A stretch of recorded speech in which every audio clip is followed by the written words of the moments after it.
Que si soy afrodescendiente, técnicamente sí. Que si soy negro, genéticamente también. Que si tengo autoridad moral para asumirme alguna de las dos cosas aquí frente a ustedes, pues muy difícilmente. Y déjenme contarles un poco el anecdotario genético para que me ayuden a evaluar si sí o si no. A ver, afrodescendiente se supone que, digamos, significa alguien que tiene antepasados africanos, en ese sentido casi todos lo somos, me temo, pero digamos un poco más resentidos. Y en mi caso, sí, yo, digamos, han de ser rastreables algunas generaciones atrás mis antepasados africanos porque tuve una bisabuela negra. Mi abuelo era venezolano. En Venezuela hay una comunidad negra, una comunidad afrodescendiente muy importante y su abuela era negra. Entonces, al tener yo una tatarabuela, perdón, negra, pues soy técnicamente afrodescendiente. ¿Me hace eso negro? Bueno, pues es que habría que definir qué es negro, que no es muy sencillo de definir. Es decir, pues hay genes de personas que se identificaban como negros en mi mezcla genética, sí. También hay genes de personas que se identificaban como británicas y eso pues, no hace que yo me asuma británico. También hay genes de personas que se identificaban como españolas, pero pues yo no me asumo español. También había genes de personas que se identificaban como indígenas mexicanos, pero no sé de dónde. Mi abuela era de Puebla.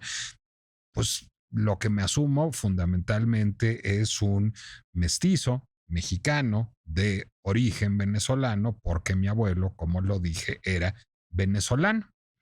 El que yo tenga algún componente genético afrodescendiente o algún componente histórico afrodescendiente, pues no me da ninguna autoridad moral para reivindicar cualquiera de las culturas negras, que no es una, sino son muchas, como mía.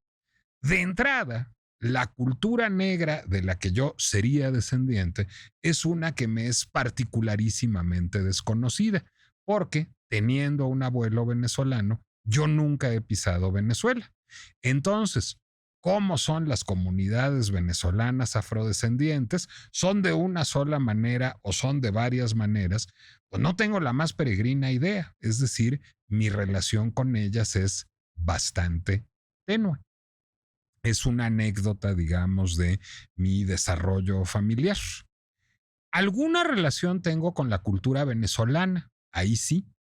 Tengo una relación con la cultura venezolana mucho más cercana de la que tengo con otras culturas de otros países y eso obedece, como muchas veces la relación con la cultura, a un accidente genético. Es un accidente genético el que yo asuma la cultura mexicana como la mía. La asumo mía porque nací en ella y por tanto la hice mía al crecer en este país. No conocí Venezuela, pero sí me formé en un entorno en donde había muchas personas que habían nacido en Venezuela, habían comido venezolano, habían leído autores venezolanos, conocían ciudades venezolanas, conocían fenómenos naturales venezolanos, conocían historia de Venezuela y por lo tanto la pude hacer mía. Yo estoy adentro de la cultura venezolana o estoy afuera de la cultura venezolana.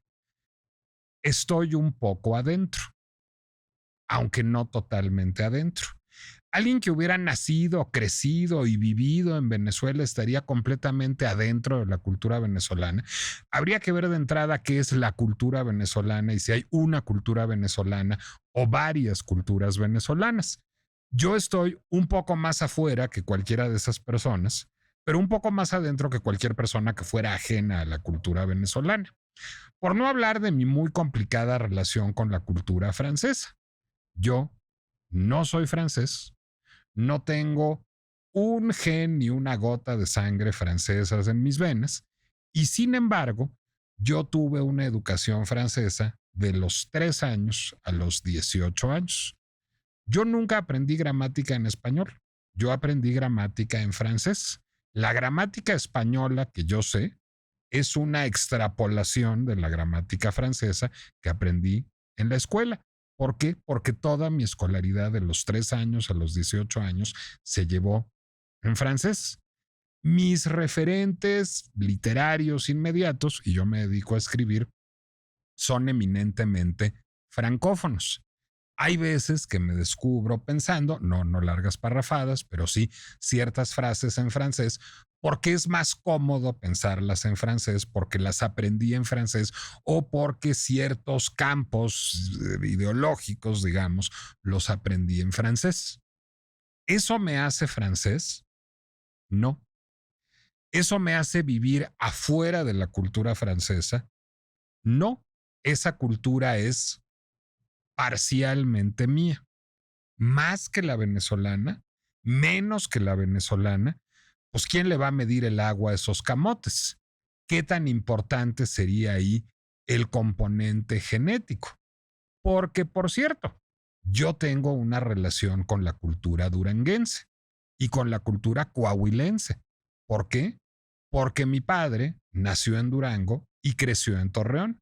Y porque íbamos con enorme frecuencia a Durango y a Torreón. Y tengo primos en Durango y tengo primos en Torreón. Nada más que el señor al que llamo mi padre no tenía ninguna relación genética conmigo, porque en realidad era mi padrastro y llegó a mi vida a mis 6 años y ejerció esa paternidad a partir de mis 11.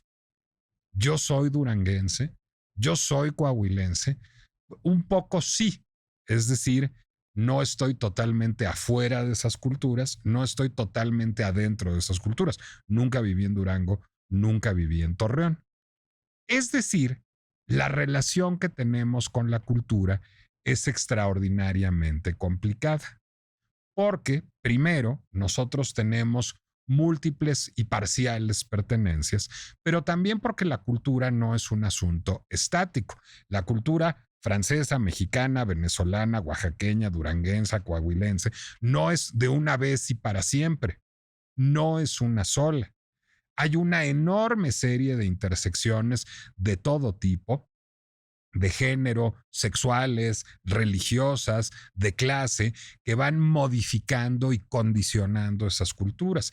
Hay hibridaciones culturales que derivan de las migraciones. Es decir, la cultura es un asunto que está permanentemente vivo.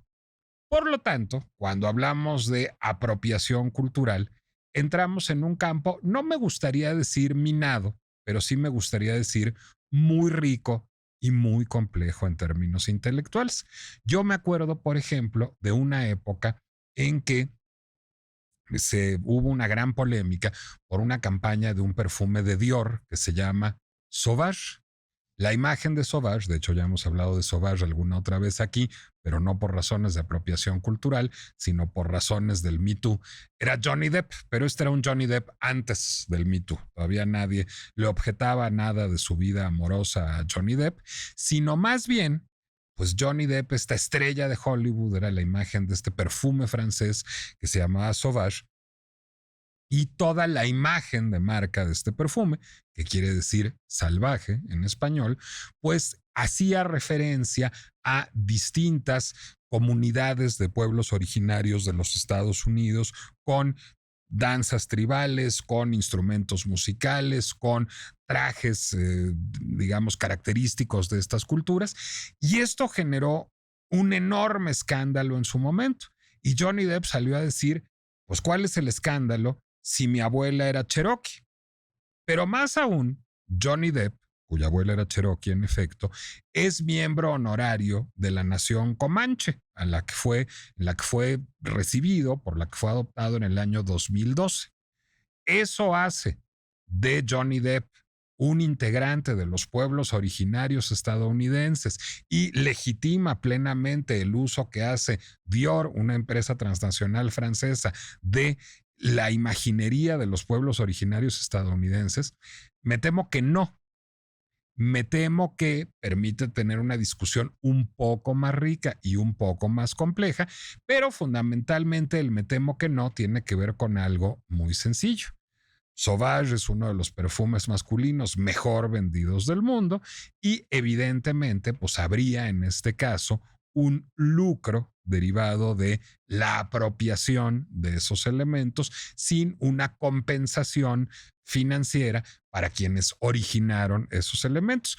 Una noción que no es profundamente autóctona, sino que es profundamente occidental, porque la ley autoral, la ley de propiedad de derechos intelectuales, es un invento fundamentalmente occidental y es un invento que tiene que ver con el deseo, sobre todo de las grandes empresas, de proteger su propiedad intelectual. Pues cuando estamos hablando de propiedad intelectual es porque los laboratorios no quieren que todo el mundo haga los mismos medicamentos que ellos y porque Disney no quiere que todo el mundo utilice a Mickey Mouse y al Pato Donald.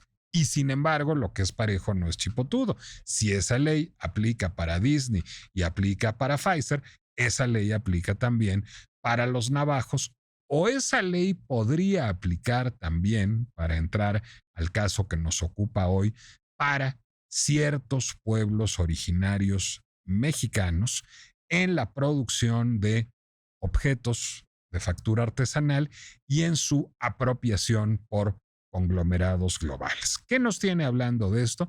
Nos tiene hablando de esto el trabajo del diseñador Willy Chavarría para Adidas. Recientemente la firma Adidas, una firma global de ropa y artículos deportivos de origen alemán, tiene presencia en todos los países del mundo y que es poderosísima, desarrolló una colaboración con el diseñador de Willy Chavarría, más tarde de Willy Chavarría, porque no es menor quién es Willy Chavarría para toda esta historia, para producir una serie de prendas de vestir y de calzado, entre ellas una sandalia que se conoce como Oaxaca Slip-On. Slip-On quiere decir en inglés un zapato que es solo de meter, que no implica el uso de agujetas, y lleva el nombre Oaxaca porque está inspirado, pongámosle comillas a la palabra inspirado, digamos, por lo que Willy Chavarría o alguien, digamos, que firma como Willy Chavarría, habría leído como, pues digamos, la silueta de un guarache oaxaqueño.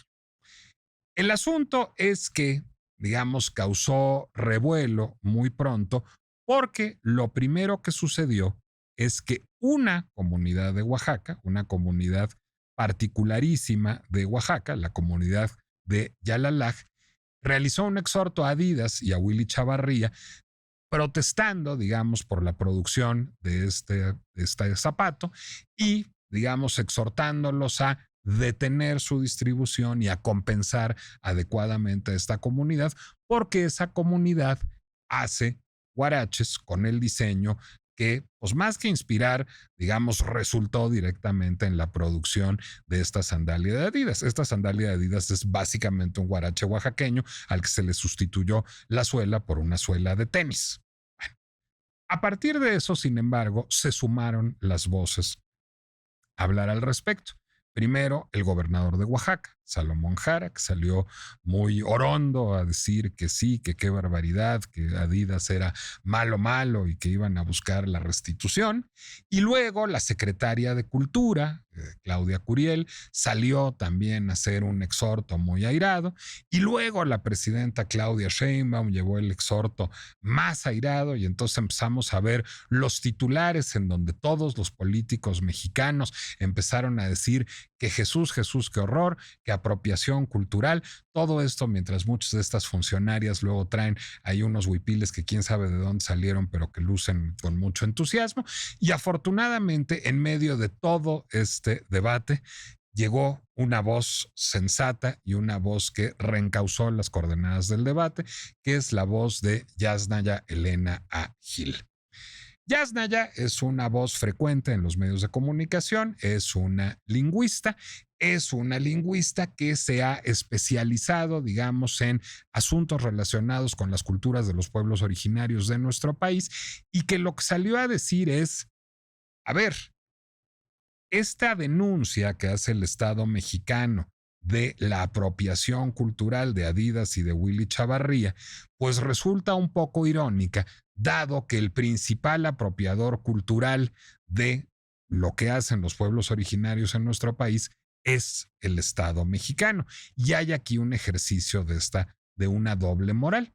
Y en efecto a mí me hizo una enorme resonancia lo que publicó Yasnaya en el periódico El País, Porque entonces me empecé a hacer preguntas, que es, ¿de qué sirve lo que hacen de cuando en cuando los secretarios de cultura cuando van a decirle a Louis Vuitton o a Isabel Marant o a Adidas o a Carolina Herrera, Jesús, Jesús, qué horror, cuando hay un diseño que sale al mercado que toma inspiración o que plagia directamente un producto artesanal de un pueblo originario?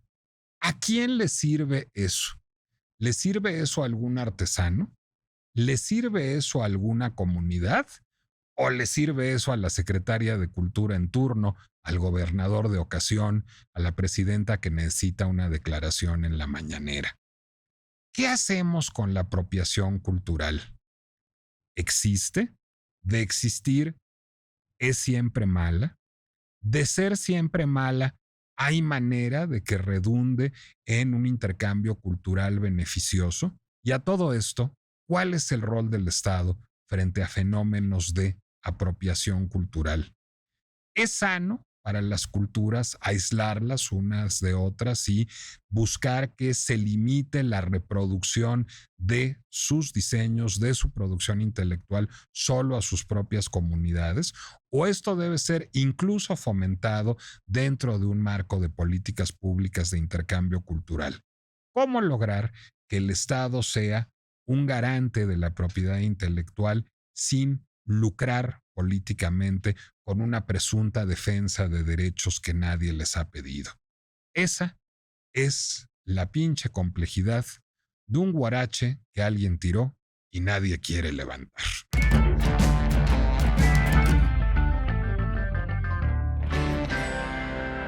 Soy Nicolás Alvarado, me da mucho gusto darles la bienvenida a La Pinche Complejidad, el podcast de El Heraldo Podcast, en donde nos ocupamos de los fenómenos que ocupan la discusión contemporánea y buscamos complejizarlos y analizarlos desde muchísimas perspectivas.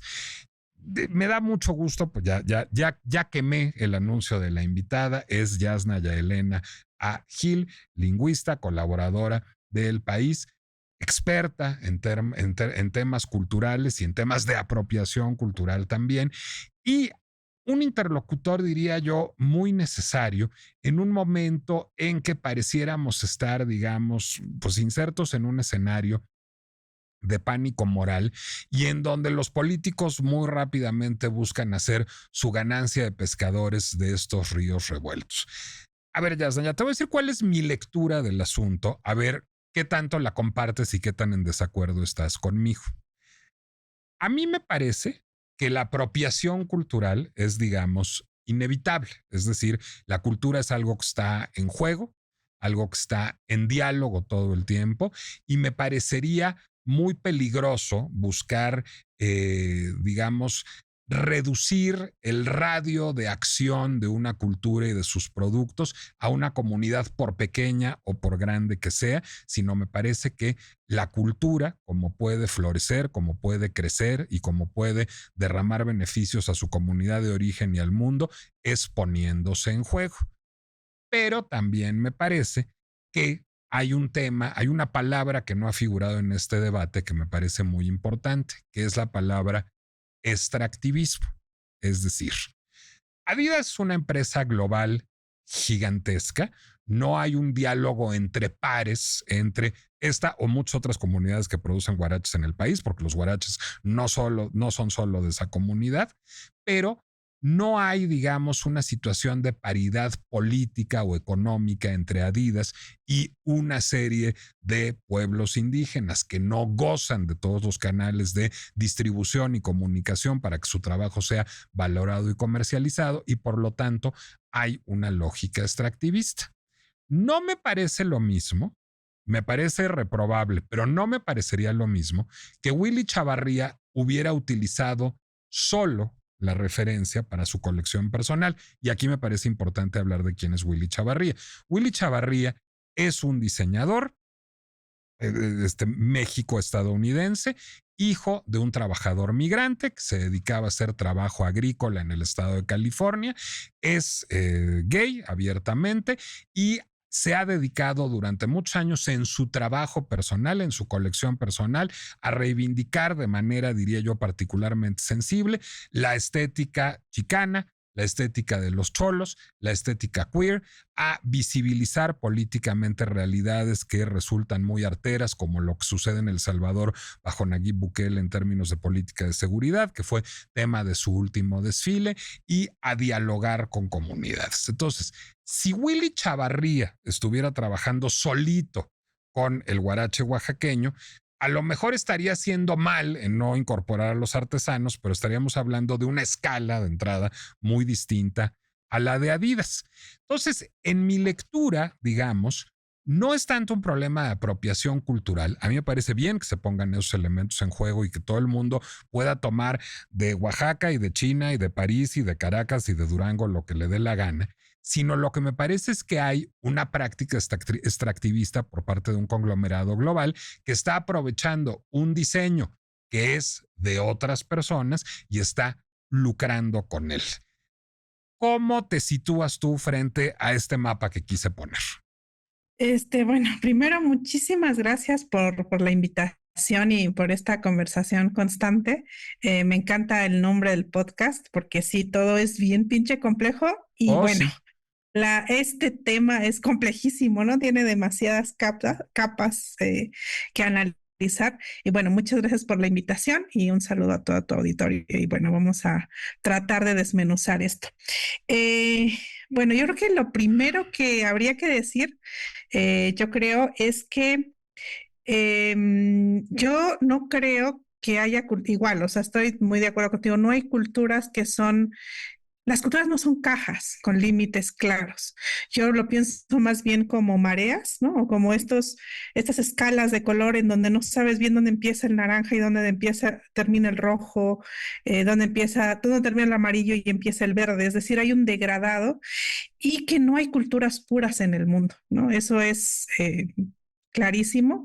Y me recuerda mucho una canción de Jarabe de Palo que dice, en lo puro no hay futuro, la pureza, la pureza está en la mezcla de lo puro que antes que puro fue mezcla. Entonces, algo que sabemos es que no hay categorías raciales, o sea, como entidades biológicas, como entidades sociales sí y operan, y tampoco hay categorías culturales discretas. Yo recuerdo la primera vez que le dije a mi abuela era una gran cocinera que amaba profundamente el ajo.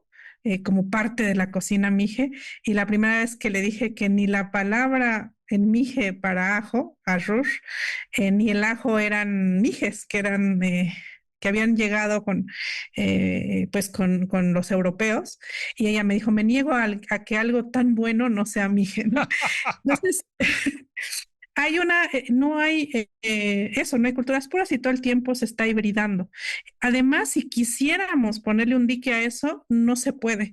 Incluso en situaciones muy tristes o en situaciones terribles, estos intercambios de rasgos culturales circulan. O sea, es imposible detenerlo. Em, en ese sentido, esa es mi primera, digamos, mi primera declaración de entrada. ¿Qué es lo que pasa entonces o por qué si todo está mezclado, si todo puede circular libremente, por qué estamos ahora denunciando?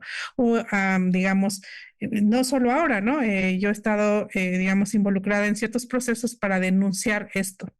Entre las culturas, o sea, habrá rasgos muy característicos en cierto momento de la historia de cierta población y en otro momento esto se puede intercambiar, pero el asunto es que cuando entramos en relación, diferentes poblaciones con diferentes manifestaciones culturales, se da muchos fenómenos. Se da inculturación, aculturación, intercambio cultural, interculturalidad. O sea, en el mundo del contacto cultural hay muchísimos fenómenos. Y hace tiempo, en el seno pues, de una cultura de bastante litigio como es Estados Unidos, surgió una categoría que se llama apropiación cultural indebida. Y aquí quisiera hacer un énfasis en la palabra indebida. Es decir, no toda apropiación cultural es indebida. Y el término completo es ese.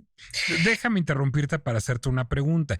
Incluso me atrevería a decir que no es binario, es decir, no hay indebida y no hay legítima, sino hay también, como dices tú, hay una gradación, hay una marea de colores. Sí, solo que legalmente, o sea, justo porque hay Claro, que reconocer que esta categoría nació legalmente o sea, ¿de dónde viene esa categoría? Yo creo que hay una gradación de procesos ahí que van desde la apropiación cultural indebida, que ahorita la definiremos, y el plagio, ¿no? Que sea como un extremo, uno de esos extremos de este fenómeno. Entonces, ¿qué es lo que sucede generalmente? Es que primero, para que se dé este fenómeno, tiene que haber una relación asimétrica entre digamos, los elementos, los actores que entran en esta relación. Eso es muy importante, porque no es lo mismo que, por ejemplo, una comunidad mije empezó a tomar elementos de ciertos guaraches zapotecos, en este caso Yalala, que es un pueblo que está muy cercano a donde yo estoy, pueblo zapoteco casi vecino, no es lo mismo a que sea Adidas. ¿No? Debe haber una relación asimétrica en un sistema capitalista como este o también en un sistema en algún sistema de opresión, una relación asimétrica, una relación de poder sobre otra, ¿no? Eso es una cosa importante. La otra tiene que ver, y ahí es donde entra lo que decías de Willy Chavarría, ¿no? O sea, qué tan asimétrica o no habría en esa relación. La otra tiene que ver con las nociones de propiedad. Generalmente cuando Adidas no se toma un elemento, en este caso el guarache, o Isabel Marán que toma esta blusa, que ahí es un plagio abierto, ¿no? Toma esta blusa, lo que está haciendo, y es algo que una antropóloga mije, Tajeu Díaz Robles, ha enfatizado mucho, es que se hace una traducción de un sistema de propiedad colectiva a un sistema del copyright, o sea, de la propiedad individual.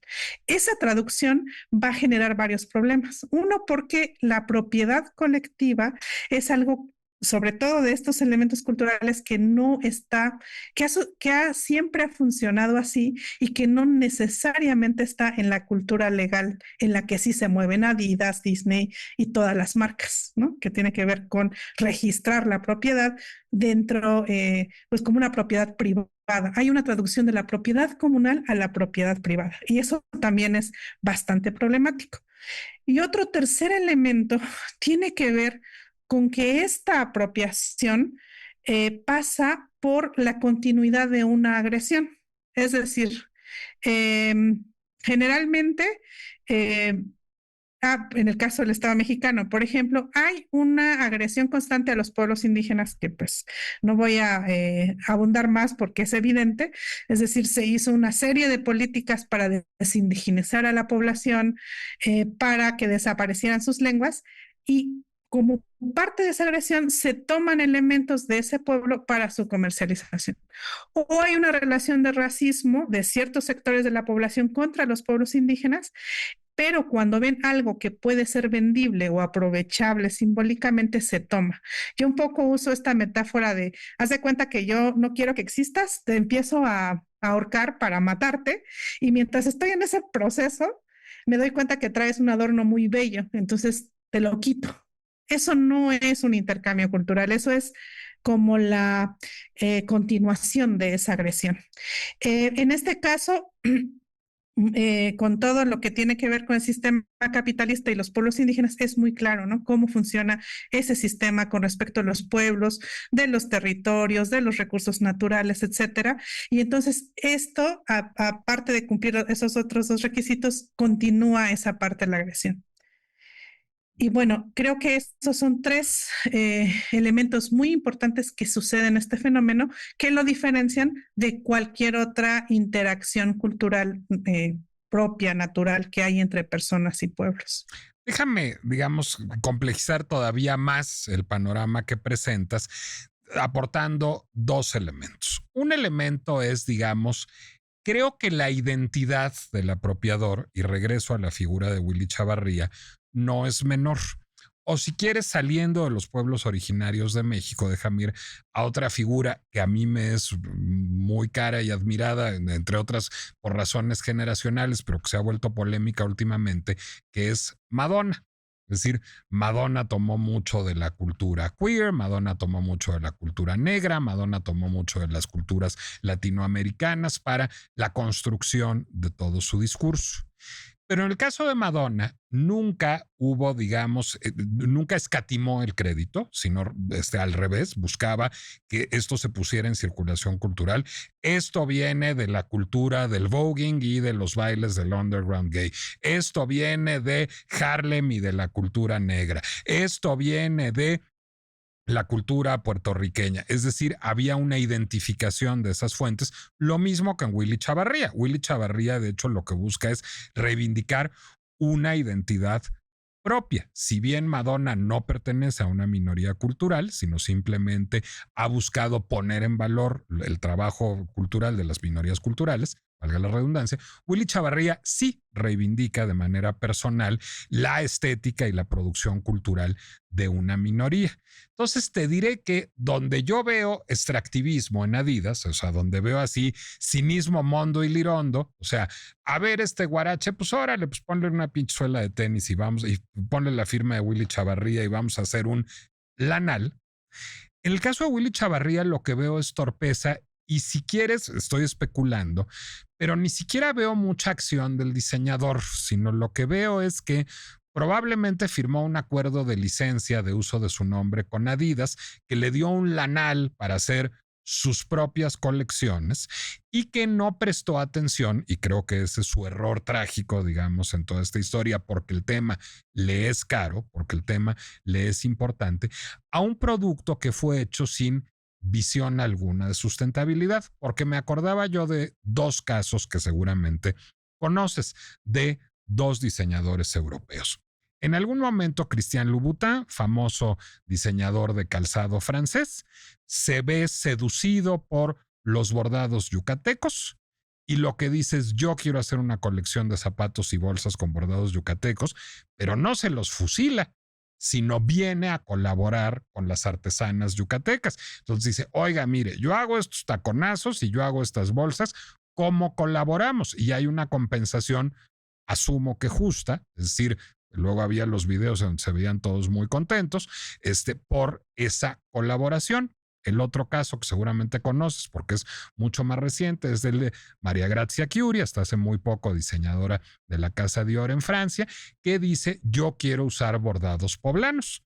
Y entonces viene, busca a los bordadores poblanos, los invita a Francia a colaborar con ella, los capacita en técnicas de alta costura, capacita a sus costureras en técnicas de bordado artesanal y produce una colección en colaboración. Esa es la manera correcta de hacer un intercambio cultural entre una firma global y una comunidad salida de un pueblo originario. Sí, sí, y bueno, otra vez la complejidad. Venga. Uno, quería retomar lo que decías de Willy Chavarría. A mí me sorprendió que a diferencia de otros casos, como el de Isabel Marant, por ejemplo, que fue, a mí me parece como muy descarado, ¿no? En muchos Pues sentidos por toda la historia. es un plagio, claro, es decir, no hay ninguna Es porción plagio creativa de ella. claro, que además la demandó otra firma francesa que dice que la había plagiado, o sea, ahí plagiar y o sea, puro plagio y mucho descaro, ¿no? En el proceso me llamó la atención la respuesta de Willy Chavarría y entonces justamente pensaba que si tenía que ver con, pues, con una sensibilidad distinta, ¿no? Que tiene que ver también con su origen, etcétera. O sea, se disculpó, hizo caso por lo menos, o sea, dio una respuesta, lo cual eso es muy raro, o sea, en los casos que a mí me tocaba ver es muy extraño que eso suceda en otros casos. Entonces creo que sí hay otro nivel también ahí de análisis, pero también ver que en muchos casos muchas personas que somos mexicanas, como el Estado ya creó una canasta de lo mexicano, yo creo que la cultura mexicana no existe, ¿no? Como una caja cerrada. Lo que ser mexicano no es un rasgo cultural, es después de todo un estatus legal. Mexicano es una persona que nunca ha pisado México, cuyos padres son mexicanos y que nació y creció en Alemania, ¿no? Mexicano es una niña menonita, ¿no? Que tal vez no habla ni español, y mexicano es una niña rarámuri también. ¿Qué tienen en común culturalmente? En realidad pueden tener en común más con otras incluso nacionalidades. Entonces, yo creo que no hay que confundir nacionalidad con cultura, ¿no? Ahí hay una gran diversidad. Y una vez que se crea esta idea de la cultura mexicana, es como una canasta y entonces toda persona mexicana puede tomar de esos elementos. Y entonces eso se lee como un homenaje a las raíces, que es un poco el discurso que Adidas puso, que era un homenaje a las raíces de Willy Chavarría. Ese homenaje a las raíces en realidad oculta muchos procesos previos de apropiación, que es el Estado una vez que crea esa apropiación, ya de ahí nos sentimos libres de tomar elementos de eso que se vuelve mexicano. Entonces, yo no trato de evitar de hablar de cultura mexicana porque eso sostendría una serie de elementos que son comunes culturalmente a todas las personas que tenemos el estatus legal mexicano y no hay tal. Una persona que vive en Chiapas, muy cerca de Guatemala, va a compartir muchos más elementos culturales con personas de Guatemala de la misma área que con una niña menonita, que también es mexicana. Entonces, lo que genera el Estado mexicano es una canasta en la que dice, voy a agarrar un poco de el escudo nacional náhuatl, voy a agarrar la cochinita pibil de la Maya, agarro mariachi de Occidente, entonces te genera una canasta, un licuado, que es el que nos dan a beber muchas veces en el sistema escolar, y entonces cuando tomamos estos elementos, pensamos que estamos haciendo un homenaje a esas raíces. Y estos elementos aparecen indiferenciados. A mí me interesa mucho, por ejemplo, que cuando Yalitza Aparicio fue a los premios Oscar, porque estaba nominada a un premio, hubo muchas críticas porque no se puso un atuendo mexicano. A mí se me hacía muy interesante, ¿no? Porque entonces todo elemento de los pueblos indígenas se vuelve mexicano. O sea, si tú te pones un traje zapoteco de Juchitán, eh, ya ismeño, eso es mexicano, ¿no? Se lee como eso. Entonces creo que en muchos casos de la cultura chicana también ha sucedido que se ha tomado elementos que son Aztlán, que es un poco identificado con el pueblo náhuatl, digo, es más complejo que eso, pero identificado como tal, y ciertos elementos para honrar unas raíces que ya se ven como algo indistinto, ¿no? Yo a eso le llamo el efecto Tizoc. Eh, ¿Te acuerdas de esta Con película? Pedro Claro. Infante, claro. Sí, y te voy a hacer una pregunta que siempre hago. ¿De qué pueblo indígena es Tizoc? No, pues de ninguno, de uno inventadísimo, ¿no? Lo dice al principio de la película. Al principio dice que es un príncipe tacuate. Ok. Eso es muy interesante. En los primeros minutos, véanlo. Pero después, el efecto que hace es que él habla un español que es como español de indios, que en realidad es muy difícil de sostener porque un maya va a tener un maya hablante cuando aprende español como segunda lengua, su acento va a ser muy distinto a alguien que habla mije porque son lenguas muy, muy, muy diferentes. O alguien que habla náhuatl, como cuando alguien aprende español y es originalmente angloparlante, su acento va a ser decididamente distinto a alguien cuya lengua materna es chino y aprende español. Pues igual, y bueno, le dan ese rasgo a Tizoc y además por la ropa y por los elementos en donde está, parece que está en un territorio zapoteco. Pero a veces es por la ropa de María Félix, pareciera Zapoteco el Valle, etcétera. Entonces se genera ahí un efecto Tizoc sobre los pueblos indígenas en los que no importa de dónde son. Mucha gente no sabe de qué pueblo indígena o qué lengua habla la India María o María Candelaria, por ejemplo. Y entonces, una vez que se genera ese efecto Tizoc, entonces cualquier elemento, no importa de qué pueblo indígena sea, no importa de dónde es el guarache, ya va a ser un homenaje a tus raíces porque eso es lo mexicano. Entonces se crea esa película en medio. Te Y regreso a mi bueno, pregunta original, que es, y voy a regresar, digamos, a esta parte como de esencialismo mexicano, pero no quiero dejar de pasar la aduana de yo soy un diseñador francés o soy un diseñador italiano o soy un diseñador de donde me dé la gana y estoy inspirado y quiero realizar un homenaje a la cultura poblana o yucateca, no efecto Tizoc, sino específicamente sé perfectamente qué bordados me gustan. ¿Es Ujú. correcto lo que hacen estos diseñadores de venir a colaborar con esos artesanos? Es decir, esa es la buena práctica de la apropiación cultural. Creo que dadas las circunstancias es tal vez lo mejor que podemos hacer. ¿Por qué voy a decir dadas las circunstancias? Primero hay que ver, es decir, cuando los artesanos y artesanas o creadores textiles se organizan y tienen esta relación, pues hay una voluntad expresa y están de acuerdo, ¿no? Entonces hay una colaboración ahí. Sin embargo, lamentablemente, más allá de la voluntad que tengamos, la relación sigue siendo asimétrica.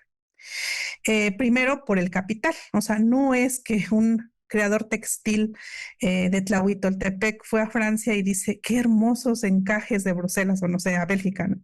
Quisiera hacer una colaboración con los locales de acá. Eso no va a suceder. Para que algo sea simétrico necesitas que pueda ir en potencia de ida y de vuelta, pero es algo que está puesto ya en el sistema, ¿no? Entonces tú como creador, como diseñador, tendrías que pensar siempre, tener presente esa asimetría que está ahí. Por otro lado, habría que tener presente, digo, no es que en una sola práctica podemos resolver esta situación, ¿no?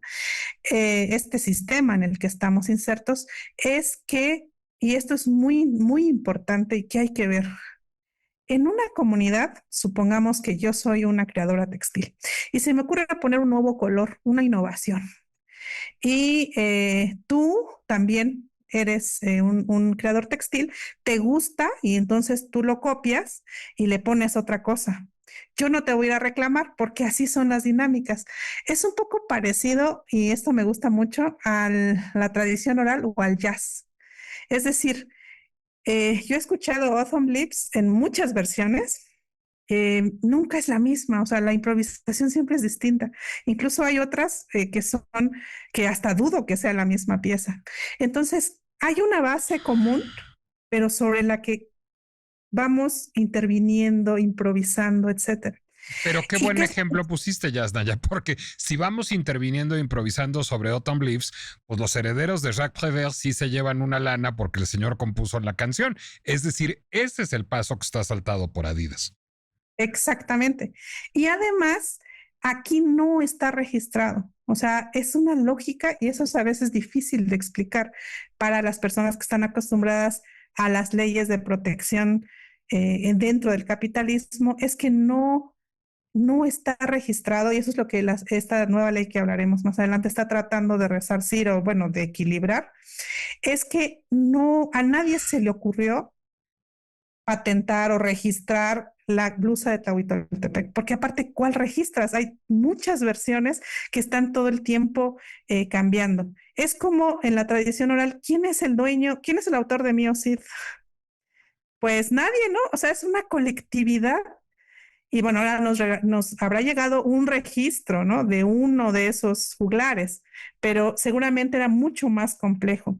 Entonces, en esta lógica de la no propiedad, o en todo caso de la propiedad colectiva, estaríamos entonces colaborando con alguien que sí tiene una marca.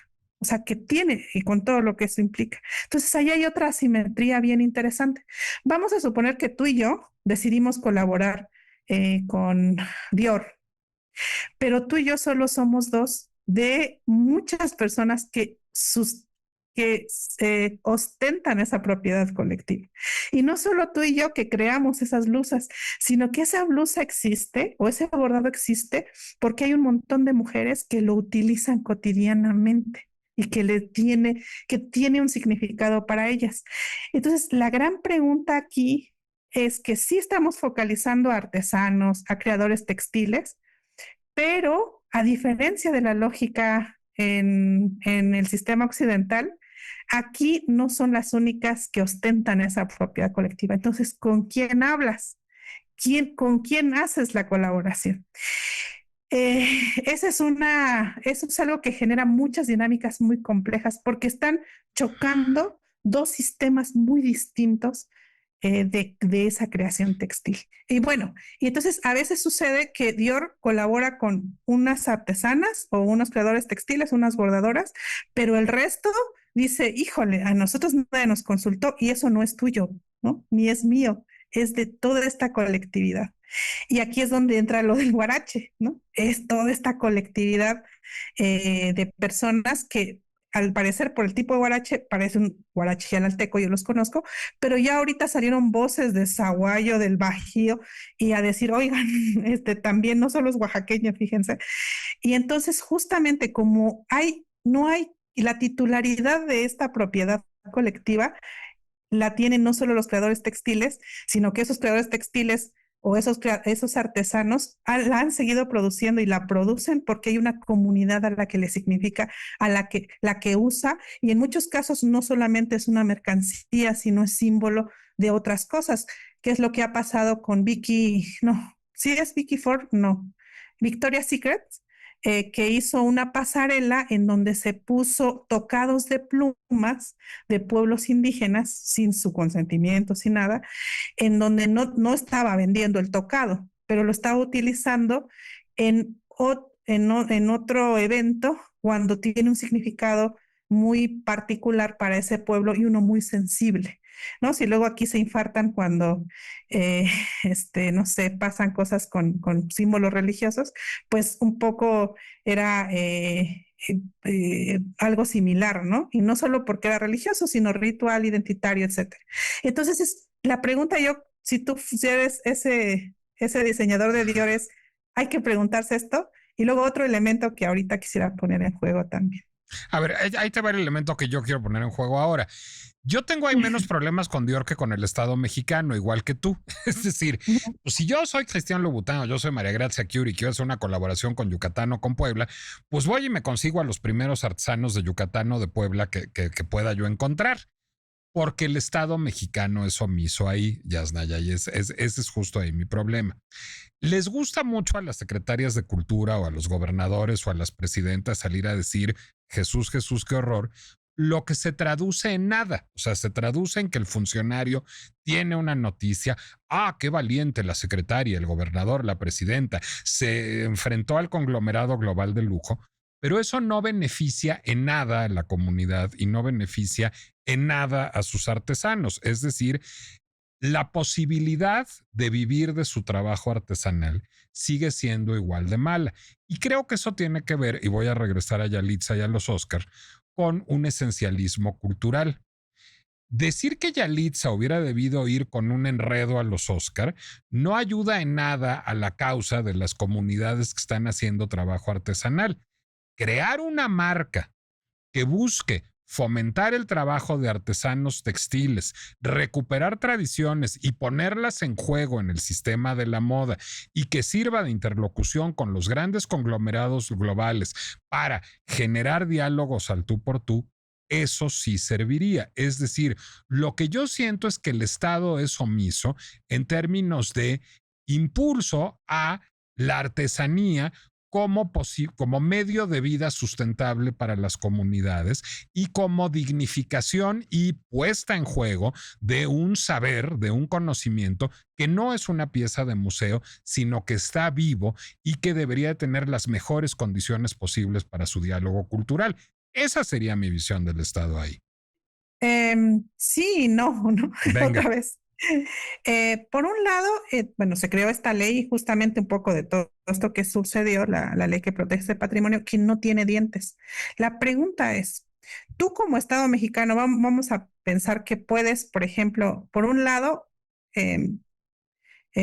castigar, sancionar, más bien sería la palabra. Estas marcas no pueden por la parte internacional. Es muy complejo. Es una ley que no tiene dientes. Y la otra es, todas las personas o todos los artesanos quieren ser marca y no siempre todos.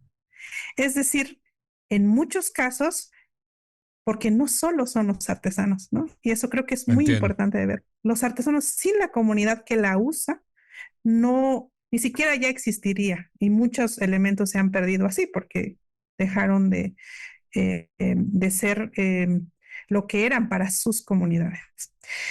Entonces, eso por un lado. Por otro, no necesariamente esa sería la solución. O sea, la solución sería terminar de traducir, digamos, los términos de la propiedad colectiva, la propiedad histórica colectiva, como se tiene en las tierras, a una marca que es una propiedad privada o que juega ya ahí. Se pueden hacer las dos. Cómo se realiza? Por ejemplo, en muchos casos, en comunidades que yo conozco, a veces la demanda externa supera, es tan grande que hace que esos productos se vuelvan muy caros, en donde las propias artesanas y la propia comunidad ya no los puede pagar.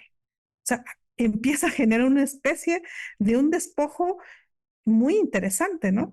Me acuerdo de una señora que me decía, es que ahora vendo hace unas cosas, unas ollas, o sea, alfarería bellísima, impresionante, y dice, por la propia situación asimétrica, claro, ella necesita y prefiere venderlo, y decía, ellos se llevaron estas ollas, yo me quedé con el unicel y el plástico. Lo he vivido en Oaxaca. Me tocó hacer en Oaxaca, cuando trabajaba yo en televisión, una serie de reportajes con tejedores que ya no trabajan en palma, que ya trabajan en plástico, porque no es costeable trabajar en palma. Exactamente. O que el huipil que tú trabajabas durante 8 meses para la boda de tu hija, un huipil ritual de boda, prefieres venderlo y entonces te quedas con el poliéster. Porque o sea, la manera en la que está funcionando el mundo no te está permitiendo otra cosa. Entonces, hay que ver como todas esas dinámicas también ahí, ¿no? Y por otro lado, el gobierno creado original, no sé si lo conoces, Sí. es un festival, ajá, que tiene también bastantes problemas en su conceptualización y en su manera de estar viendo el fenómeno, ¿no? Y que tiene pues ese objetivo en principio, que es que la gente de la industria textil pueda hablar al tú por tú con los artesanos, pero si seguimos viendo las asimetrías, si las seguimos ignorando, vamos a fallar varias veces en ese intento, ¿no? Y bueno, por otro lado, el Estado mexicano como es un gran apropiador, o sea, el primero que sigue apropiándose es el Estado mexicano. El gobernador de Oaxaca, que salió a hablar tan airadamente, eh, creó una Secretaría del Tequio, que es una estrategia que los pueblos han tenido de sobrevivencia durante muchos siglos. Los propios rituales indígenas, que a mí me parecen una pena terrible, es una apropiación de elementos y su simplificación. Ahí hay efecto Tizoc, Decías por porque parte del presidente López Obrador y de la presidenta Sheinbaum. López Obrador, Sheinbaum, Enrique Peña Nieto, o sea, eso viene por lo menos creo que hasta O el Xochitl siglo Gálvez XIX. en campaña. Exactamente. Pedir disculpas a la madre tierra para construir el Tren Maya y después hacer esa devastación. Entonces, hay una apropiación del ritual indígena, pero además un efecto Tizoc. ¿Ese ritual de quién es? ¿De qué pueblo es? Es como un ritual ya estándar, un ritual indígena que no es de ningún pueblo en específico. Yo creo que se escandalizarían un poco si hacen rituales mijes porque no son tan, digamos, agradables a ese ideario un poco hippie de las flores y el copal, etcétera. Es más complejo. Entonces el Estado sigue haciéndolo de una manera abierta, terrible, folclorizante, otra vez reavivando el efecto Tizoc que tanto daño nos ha hecho y que perpetúa el racismo contra las personas que somos de pueblos indígenas, y al mismo tiempo se está erigiendo como el portavoz. Eso a mí me parece muy problemático. Como que ahora es el hermano mayor que dice, no le pegues a mi hermanito solo le pego yo. Eh, y hay una suplantación de las voluntades, de la complejidad y de la voz. La propia comunidad de Yalalac, ojalá un día la conozcas, es una comunidad bellísima con unas manifestaciones estéticas y artísticas impresionantes, desde la música, la danza, las máscaras, los huipiles, los guaraches, etcétera. Salió a decir que estaba en contra de la politización de esa denuncia. Y creo que eso fue muy importante de decir y decir, nosotros solamente vamos a hablar a través de nuestra asamblea, o sea, una respuesta colectiva. En el caso de Isabel Marant, la comunidad de Tlahuitoltepec, Mije, de donde es Benja, por cierto, me Benja, impresionó tu mucho. marido. Sí, mientras el gobierno decía, oigan, tenemos que exigirle a Isabel Marant que pague la producción, pero además que pague resarcimiento de los daños, la comunidad no pedía dinero. Pedía uno, el reconocimiento de lo que estaba sucediendo, el reconocimiento de Isabel de dónde era esa blusa, unas disculpas y la invitaban a visitar la comunidad. O sea, está en otra lógica lo que se estaba solicitando. Por otro lado, otra cosa que a mí me parece difícil también voy a ponerlo aquí, he estado investigando, espero pronto escribir algo, entonces voy a decir algo tal vez todavía no terminado, pero creo que es muy importante en este tema. Y es lo siguiente. Vamos a verlo en huipiles. A principios del siglo XX, el Estado mexicano pues tenía como una idea modernizante de que los pueblos indígenas debíamos dejar de usar ciertos textiles, ¿no? Que eso era del pasado. Y en misiones culturales me contaba, esto lo expuso Alejandro de Ávila, un extraordinario investigador de los temas textiles y de biodiversidad biológica también, llegaron a una comunidad y para que dejaran las mujeres de utilizar el enredo tradicional, además teñido con caracol púrpura, una belleza, las obligaron a agarrar sus textiles y hacer una quema pública en medio del pueblo. En otra comunidad, Mije, Dios mío. también se hizo una quema pública. Entonces, imagínate, no sé, puede que a ti te gusten mucho, no sé, Nicolás, los pañuelos de seda, algo que sea muy de tu identidad, que tú digas, hoy me vestí muy bien porque me puse esto, Y que me y obligaran a algo tan quemar. valioso, eso, tan cercano a tu cuerpo, sea quemado públicamente y visto como algo que debe No, desaparecer. pues es como la quema de libros en la Alemania nazi. Digo, a eso es a lo que se parece. Justo estoy ahorita investigando quema de textiles y además textil texto, ¿sabes? Bueno. Eh, y en otros lugares, el textil, el color del textil sirvió muchas veces para perseguir a mujeres en la Ciudad de México que estaban vendiendo en la calle para criminalizarlas. Ese huipil era pues ya un elemento a identificar. En otros casos, por ejemplo, les negaron a una artesana increíble, ganó un premio de creación textil y le iban a dar el premio en el Palacio Nacional. Y no, las policías no le dejaron entrar por la ropa, el huipil que llevaba. Otro caso de mujeres triquis desalojadas de un centro comercial por la ropa que traían. Entonces, para que los textiles, los guaraches, los rebozos, todo lo que hay ahora hayan llegado aquí a este siglo, hubo que resistir muchísimo a ese racismo. Otros pueblos no lo logramos, en otros pueblos el telar de cintura desapareció.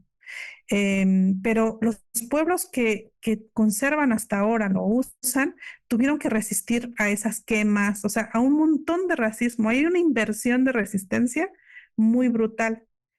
Mi pregunta es, o sea, igual con el huarache, recordemos que en 1930 en el censo, si mal no recuerdo, por lo menos de los primeros censos, para saber si eras indígena o no, preguntaban si usabas guarache o usabas zapato. Entonces, bueno, historias infinitas en Oaxaca de bares donde puedes, si eres un turista de Estados Unidos, puedes entrar en chanclas y short, pero no puedes entrar con guaraches, ¿no? O A la sea, fecha, de primera fuente. Por lo menos hace 10 años fue el wow. último caso que... Entonces, el guarache es un indicador, ¿no? O sea, de un indicador que te podía ser susceptible a esas violencias. Ahora, si vas a colaborar, supongamos, Nicolás Alvarado, marca registrada, quiere colaborar, yo te diría, bueno, vamos a tasar. Primero, no ha habido un resarcimiento de eso, ¿no? Histórico. No se enuncia siquiera. Y tú vas a poner, no sé, vamos a suponer, tú vas a poner la producción, vas a poner el pago, nuestro pago, vas a poner la distribución, es una serie de inversiones. ¿Cómo tasamos el dolor, la resistencia al racismo? ¿Cómo tasamos esa resistencia al racismo que hizo posible que ahora tú puedas colaborar conmigo? ¿Y cómo lo ¿Cuántos? tasamos? No lo sé. Yo lo que diría, y es algo que de verdad no tengo una respuesta, creo que hay que discutirlo mucho incluso en nuestras comunidades. ¿Lo tasamos o bien hacemos un alto y tal vez antes de colaborar hacemos evidente esto? Hablamos de ello. Me das tu plataforma. Tal vez sería mejor que mis creaciones estén en tu, no sé, vamos a poner Dior, ¿quieres colaborar conmigo? Antes de colaborar, porque de esta colaboración yo voy a ganar dinero, pero tú también. Y tú vas a ganar dinero sobre este dolor. ¿Qué te parece si antes de hacer eso me prestas tus escaparates y tus puntos de venta y vamos viendo cómo podemos equilibrar esto o cómo lo discutimos? Yo creo que antes de siquiera ponernos a pensar en colaborar, cómo me abres tus espacios, tus micrófonos, cómo potenciamos y nos sentamos a hablar de algo que no se habla y que nomás se piensa que hay que colaborar y ya. A ver, déjame ahí interrumpirte, porque ahí lo que yo te diría es, Dior no tiene ninguna culpa, el Estado mexicano sí. El que tiene que Ujú. abrir esos escaparates, el que tiene que, digamos, coadyuvar, es un verbo que detesto, pero fue el que salió jurídicamente, en términos de modelo de negocio, mercadológicamente, políticamente, para que esa colaboración, en caso de que se desee, llegue a buen puerto, no es el Estado mexicano. Es decir, porque responsabilizar a Dior de ese dolor me parece, pues cuando menos injusto o exótico, es decir, pues es una empresa que está allá en Francia y que a lo mejor es responsable del dolor de las costureras que hacen encaje en París, pero no del Mm. dolor de las comunidades oaxaqueñas. El Estado mexicano, sí, el Estado mexicano perpetró lo que acabas de decir y el Estado Mm. mexicano es el que no está compensando adecuadamente y el que está instrumentalizando políticamente ese problema hoy. ¿No es ahí la misión del Estado mexicano buscar resarcir eso? Yo veo, bueno, uno, idealmente sí. Yo creo que Dior, es decir, es que también quién es Dior, ¿no? Dior no es una persona. Habría que ver también sobre cómo se acumulan, cuál es la base de la acumulación de capital. En ese sentido, creo que sí habría que pensar cómo Dior puede hacer eso que puede hacer y los otros pueblos, ¿no? O sea, más allá de la culpa, a mí me parece que es muy Si te que preocupa la de más la la culpa, para simetría que la empezar, te culpa. quita responsabilidad y es bastante judio-cristiano. O sea, no es ahí. O sea, porque luego López Obrador así exigiendo perdón y yo, ese perdón es muy judio-cristiano y se supone que queremos ser más interculturales. Vamos a ver qué mecanismos de resarcimiento hay dentro de los propios pueblos, como el caso del pueblo de Tlahuitoltepec, que no dijo, Isabel Marán, me vas a pagar tanto o quiero que vayas a la cárcel, ¿no? Planteó algo muy claro. Yo creo que sí. Y si Dior no es directamente responsable, que ahí este, hay que discutir y es también muy complejo porque nos estaba viendo, por ejemplo, fortunas actuales en el mundo que están, que originariamente fueron acumuladas por ingenios azucareros, o sea, donde había población esclavizada. O sea, sí, el devenir histórico de las fortunas es complejo. Entonces, yo no quitaría la culpa de entrada, porque bueno, hay colonización y la colonización lo pienso como un sistema mundo, no solo como algo que pasó entre México y España, ¿no? Sino mucho más complejo. Pero más allá de eso que podemos ver, yo creo que yo pedir, digamos, creo que Dios tendría que pensar en eso, dado que quiere colaborar con no con las que hacen encaje ahí, sino, ¿no? Conocer el contexto. Me parecería éticamente esperable. El gobierno, el Estado debería hacerlo, sí, pero es muy difícil, es lo que yo siempre digo, es difícil pedirle que te ayude a alguien que te está pateando. O sea, si tú me estás ahorcando, pues igual más bien lo que te puedo es que me dejes de ahorcar y luego igual y confío en ti alguna vez y igual me ayudas. O sea, ¿cómo vamos a exigir que ponga esas condiciones cuando su apropiación, su suplantación de la voz, todo lo que está sucediendo con los megaproyectos y los territorios en el sur continúa? Idealmente sí, y también el Estado es poroso y son individuos y hay personas que tienen ese interés y creo que habría que hacerlo. Yo lo que veo ahorita en el Estado, incluso en la gente más bien intencionada, es que hay un apresuramiento por querer que los artesanos y no las comunidades, que es distinto, eh, que son los que ostentan la propiedad colectiva, no solo individuos concretos. Claro, los artesanos y las artesanas son las maestras en maravilla. No quiero desconocer eso, Sí, pero pero lidiar con un artesano resuelve rápido y permite tomarse la foto. exacto, permite tomarse la foto, permite decir, mira, ya colaboraron de tú a tú. Y todo lo que hay atrás no se platicó, no hay. Yo creo que como en todo proceso, en procesos terribles de violencia que ha habido en otros lugares del mundo, hay que sentarse a nombrar todo esto. Y esto que te digo, la quema de textiles, eso no se nombra, o sea, es como, ya, ve y colabora, ¿no? Y es difícil, yo he tratado una y otra vez de plantearlo en esos espacios con funcionarios, funcionarias, y pues no se ha podido. Y sucedió algo muy lamentable que quiero decir aquí, y es que lo que hizo la Secretaría de Cultura, en el caso de Isabel Marant, ni siquiera, o sea, te digo, no hubo un reconocimiento de nada. Y además lo volvió a hacer con unos zarapes de Michoacán, prépechas. Lo que hizo fue decir, Isabel Maranta ahora va a hablar con creadores de otros lados de México, o sea, como pensando ingenuamente que apelando tal vez a la buena fe, tal vez, iba a dejar de plagiar o no sé, o sea, no hay, se puso las condiciones, pero no para hacer entender. En este caso creo que el plagio era tan evidente que era más bien sancionar. Hizo lo contrario, ¿no? eh, como ponerla a dialogar con más Sí. creadores textiles, que a mí me parece incluso peligroso Decías tú en el dados. texto, será para que vuelva a plagiar. Exacto, o sea, como ¿por qué hicieron eso, Secretaría de Cultura? Y mientras se siga nombrando, por ejemplo, el Museo de Antropología, hace tiempo hubo una exposición bellísima de códices, increíbles, códices que nunca habíamos visto que podíamos ver. Y toda la museografía era, esto es el patrimonio de México, estas son nuestras raíces. Y los pueblos vivos a los que les habían robado, quitado muchos de esos documentos, de esos lienzos, pues de ese patrimonio, ni siquiera se les ocurrió llamarlos. Y Santa María Zacatepec, un pueblo tacuate cuyo lienzo estaba en esa exposición, decidió ir a visitar su lienzo.